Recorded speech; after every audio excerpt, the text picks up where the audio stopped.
What's up, Digidestins? This is Kyle D, better known as RideMyAvatar, and today we are going to be talking about none other than the top 10 cards of the Ex-06 set, Inferno. Let's see what we can do with it, right? Let's plunge right in. Let's start it off. The first card I want to talk about is none other than Sea of Destruction. This is my number 10 slot. The reason why is I think this card has so much potential if it wasn't restricted touch to a bad deck right now. The card is bonkers good.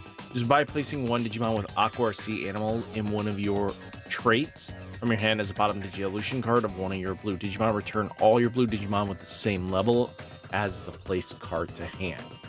So being able to board wipe or anything like that is huge. And this thing is just a 6-cost option, which is very scary. And then the security effect is really powerful, returning all the lowest levels. So this hit in security is very scary. And the fact that by placing one Digimon with Aqua or Sea Animal, which if the deck was a lot better, this thing would be a scary card and probably higher up on anybody's top 10 pick list, just because of powerful removal effects like this really does matter. Then we have Cursorimon here.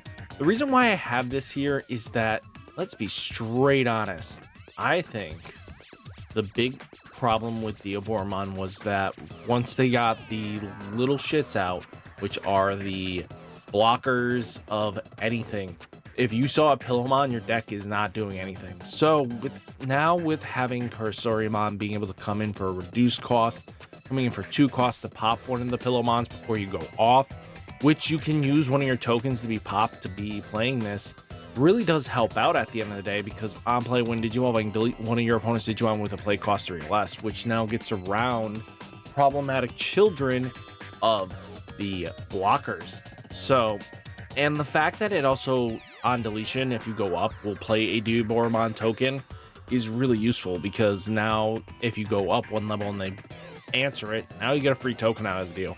I think this has a lot of potential going forwards, and being able to do this for an on-play when Digivolving effect for level 4 can really matter. Then we have Mega Digi-Synthesis. I like this card in this place because this thing has so much potential. We haven't had like Mega Digimon Fusion for a while, but Mega Digimon Synthesis really makes some very amazing plays in the future. So while your opponent has a level 6 or higher, you may ignore this card's color requirements. One of your level 6 Digimon and a card in your hand may DNA Digivolve into a level 7 card in your hand. So this thing is going to be beneficial for a lot of future Joggerous decks, and I'm excited for it. To be honest with you, this is what you kind of needed. And then the security, return one level 6 or higher Digimon card from your trash to your hand, then add this card to your hand, is really good. I think Mega Digimon Synthesis will eventually become very powerful of a card. I get that it's no Mega Digimon Fusion with a 0 cost here to do this, but being able to do this for 4 costs, if you have a way of keeping consistent 4 memory and then you just go wombo combo off, you can really make your opponent have a bad day, as long as you had one level 6 on board and you have another one and a level 7. This being able to get around the restrictions of DNA is really important. Then another card that kind of gets around the requirements of DNA. Well, this one can DNA Digivolve normally, but Blast Digi-Evolution if you have the Durandamon and plus Bryutamon. So Blast DNA Digi-Evolution works a little bit differently here. It's very powerful of a card. So you take the Durandamon or a Bryuta on board, and then as long as you have a Bryuta in hand or the Duranda, the counterpart to it, you can blast the DNA Digivolve, instantly bringing this monstrosity out. Being able to be an on-play when Digivolving, trash the top card of your opponent's security stack, and this Digimon isn't affected by your opponent's effects until the end of your opponent's turn. Then if you DNA Digivolve, de-Digivolve all your opponent's Digimon and delete one of their Digimon. Really powerful effect. Being able to de-Digivolve the board by 1 and then being able to pop something, really scary, especially because if they just swung in, you can blast DNA Digivolve. And the fact that blast DNA Digivolving, if they're swinging into your stack, then you blast Digivolve, their attack gets null and void. They're not going to be able to attack it because it gets resetted as a new Digimon, so the attack fizzles and whiffs. Really important to keep this in mind, but Ragnar Lord Ace is a very powerful card, and I think we're going to see a lot of Ragnar Lord decks coming forwards, and be prepared. This is not a deck you just scoff at. Diaboromon. Why would you not think Diaboromon's on here? Diaboromon's one of my favorite villain Digimon, so we're going to have to talk about him. So the fact that this thing produces a token at the start of your turn and when Digivolving, really powerful effect. All turns when an opponent's Digimon is played, you may activate this Digimon's when Digivolving effect. So if they're playing Digimon, you get some free token value as well. The only weakness is that you face the same weaknesses as our good friend, guess who? Magna X. So if there's a way of stopping the when Digivolving effects, you're not going to get your tokens. But we have a lot more weaknesses because we play tokens. So all turns, all your other Digimon with Diaboromon its name gains jamming and blocker. The fact that we gain jamming and blocker is really important because all our tokens are now viable. And with that information, we get more power too. Because then you get used to that Beast Cyclone thing that basically says if the Digimon has blocker, it gains the extra security attack. Blocker and Reboot, I think, it gains one extra security attack, now making your tokens very scary to deal with because now your tokens, you'll be attacking with your tokens with jamming, which makes your opponent have a bad time because those 3000 DP buggers get scary quickly. Then Lilithmon. Lilithmon's on here actually because the future potential of her. The following EX set makes her really good. The fact that this thing forces your opponent to delete at the end of their turns for its on play and when Digivolving. All turns when this Digimon would leave the battle area other than battle by deleting one level 5 or lower Digimon, prevent it from leaving. So this thing can delete one of your opponent's Digimon to keep itself on the board, which very much suits Lilithmon's play and personality. And then opponent's turn, when another Digimon is deleted, trash the top card of your opponent's security stack. Really powerful across the board. And I think this is going to be very scary going forwards to see how this will contend. I think Lilithmon, once we get the Shoto Tamer, oh my god, being able to give your big boss Digimons a blocker ability in the 7th grade Demon Lord deck is going to be real scary, but we have Lilithmon X, that same set. So we'll have to see what happens going forwards, but I'm really excited to see 7th grade Demon Lords, but also Lilithmon is really powerful. Then we have Mirai. Mirai is one of my picks as well, because Mirai does one good thing here. This thing solves a lot of the Mastemon problems that Mastemon was having, because when one of your Digimon with Holy Beast, Archangel, or Fallen Angel traits is played, suspend this tamer, gain 1 memory. Then one of your Digimon may Digivolve into Angelwolmon or Lady Devi and trash with a cost reduction of 1. So this now helps gain you memory, and it gives you a reduced cost of 1. But also, end of your turn, 2 of your Digimon may DNA Digivolve into a card in your hand.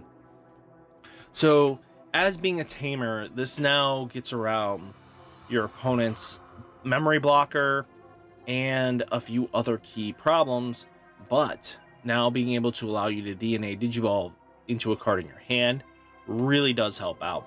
Mirai fixes a little bit of the issues that the deck was having. Now you get some consistency, and I think this is what we wanted to see, is that consistency back on the menu. So I think going forwards, we're going to see some great value out of this. I think Mirai is going to be one of the more expensive cards because she's going to have the waifu tax on her hard, but depends if Mastemon actually does something.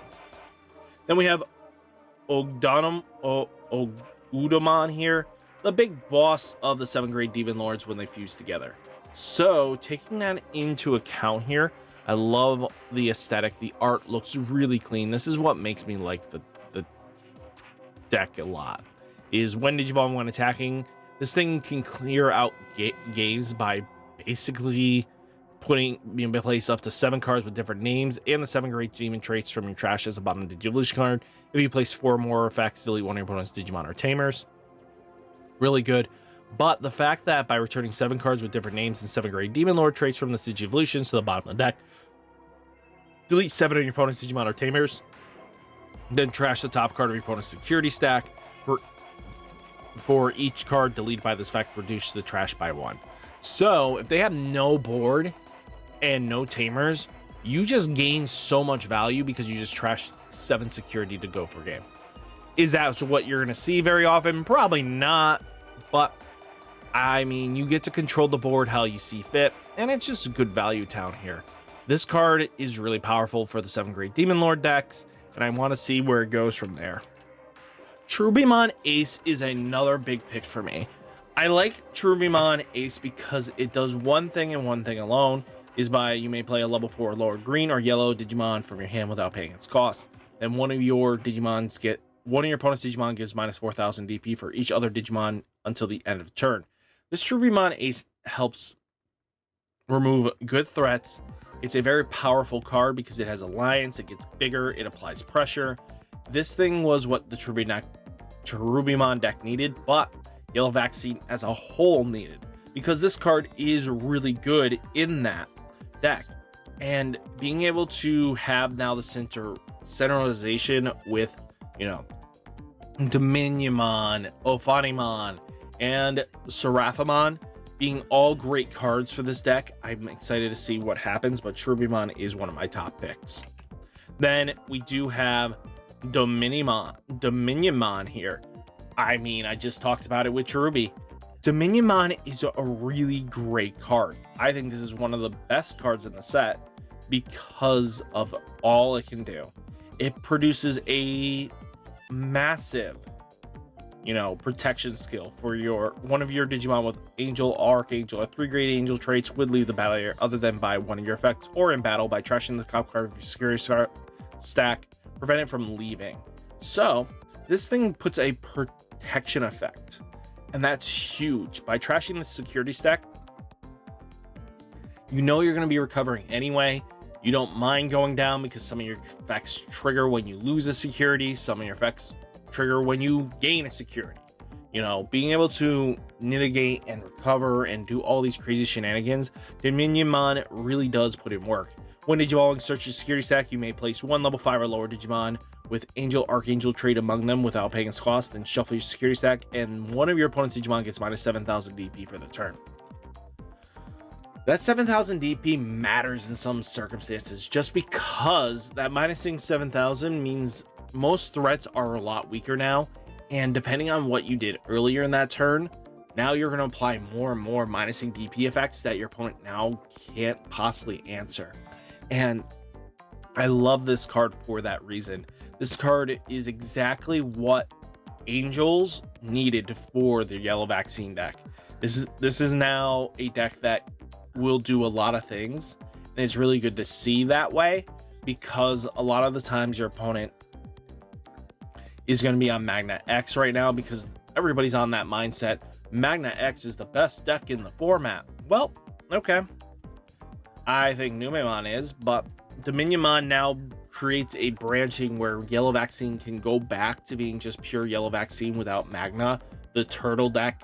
And to be straight honest with you, I think what's going to happen is we're going to see a lot less Magna X players eventually, because I think this Yellow Vaccine is a lot better, and to be honest with you, a lot more fun to play, a lot more strategies involved with it instead of just playing Turtle McTurtle deck. I think being one of those decks that can be a thought process really entices players to play decks like that.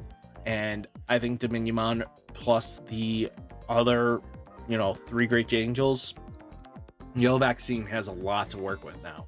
So guys, this is my top 10 picks. What do you guys think? Did I miss something? Would you have picked something else?